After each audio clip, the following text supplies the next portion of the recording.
নমস্কার বন্ধুরা, welcome back to my channel বনিস ওয়ার্ল্ডে সবাইকে স্বাগত জানাচ্ছি। চলে এলাম নতুন একটি রেসিপি নিয়ে। আজ আমি বানিয়ে দেখাবো হাতে মাখা ভেন্ডির একটি রেসিপি, যেটাকে আমরা মশলা ভেন্ডিও বলে থাকি। গরম ভাতের সাথে বা রুটির সাথে খেতে অসাধারণ হয়।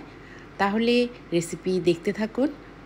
প্রথমে ভেন্ডি আমি খুব ভালোভাবে ধুয়ে নিয়েছি, গাছ থেকে সদ্য তোলা ভেন্ডি। ধুয়ে নেবার পর জল ঝরিয়ে নিয়েছি, একটি কাপড়ের সাহায্যে ভালোভাবে মুছে নিয়েছি। এবারে ছোট ছোট করে কেটে নিলাম। এবারে দেখে নেব কি কি উপকরণ নিয়েছি। এখানে নিয়েছি পেঁয়াজ কুচি, টমেটো কুচি, আর নিয়েছি কাঁচা লঙ্কা, আদা বাটা আর ধনে পাতা। দুটো কাঁচা লঙ্কা ছোট ছোট করে কেটে নিয়েছি। এবারে মশলাগুলো একে একে দিয়ে দিচ্ছি। প্রথমে দিয়ে দিলাম লঙ্কার গুঁড়ো হাফ চা চামচ, হলুদ গুঁড়ো পরিমাণ মতো, আর দিয়ে দিলাম জিরের গুঁড়ো হাফ চা চামচ, ভেজে রাখা জিরের গুঁড়ো দিয়েছি। আর এবারে দিয়ে দিলাম পেঁয়াজ কুচি, টমেটো কুচি, আদা বাটা, এখানে হাফ চা চামচ আদা বাটা নিয়েছি, 4টে কাঁচা লঙ্কা দিয়ে দিলাম। এছাড়াও 2টো কাঁচা লঙ্কা কুচিয়ে রেখেছিলাম, সেটাও দিলাম। পরিমাণ মতো লবণ, সর্ষের তেল বড় চামচের 1 চামচ দিলাম।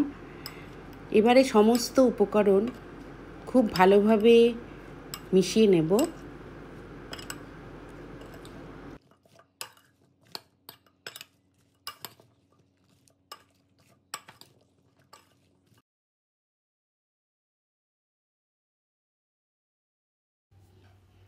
গ্যাসে কড়া বসিয়ে দিয়েছি, দিয়ে দিলাম সর্ষের তেল 4 চা চামচ।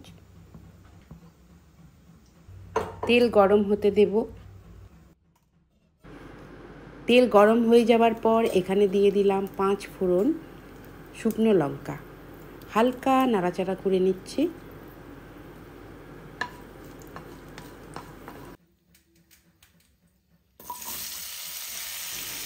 দিয়ে দিচ্ছি মশলা দিয়ে মেখে রাখা ঢ্যাঁড়স।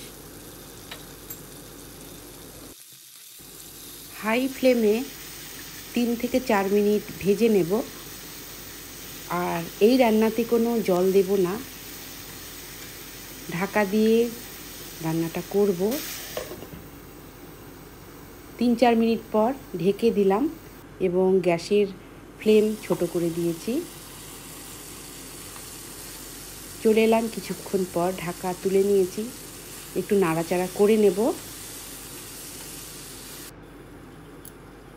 আবারও ঢাকা দিয়ে দিয়েছিলাম, এবারে ঢাকা খুলে নিচ্ছি। মোটামুটি রান্না হয়ে গেছে। সবশেষে দিয়ে দেব লেবুর রস। লেবুর রস না দিলে আপনারা আমচুর পাউডারও দিতে পারেন। আর দিয়ে দিলাম কুচনো ধনে পাতা। আবারও একটু নাড়াচাড়া করে নিচ্ছি। তৈরি হয়ে গেছে মশলা ভিন্ডি। এবারে দেখে নিচ্ছি সেদ্ধ কেমন হয়েছে। এই দেখুন, খুব ভালোভাবে সেদ্ধ হয়ে গেছে ভিন্ডি। একটি সার্ভিং ডিশে তুলে নিলাম। তৈরি হয়ে গেল মশলা ভিন্ডি। গরম গরম ভাত কিংবা রুটির সাথে খেতে অসাধারণ লাগে। আর আশা করছি আপনাদের ভিডিওটি ভালো লেগেছে। আর ভালো লাগলে অবশ্যই একটি লাইক করে দেবেন। আবার দেখা হবে নতুন কোনো রেসিপি নিয়ে।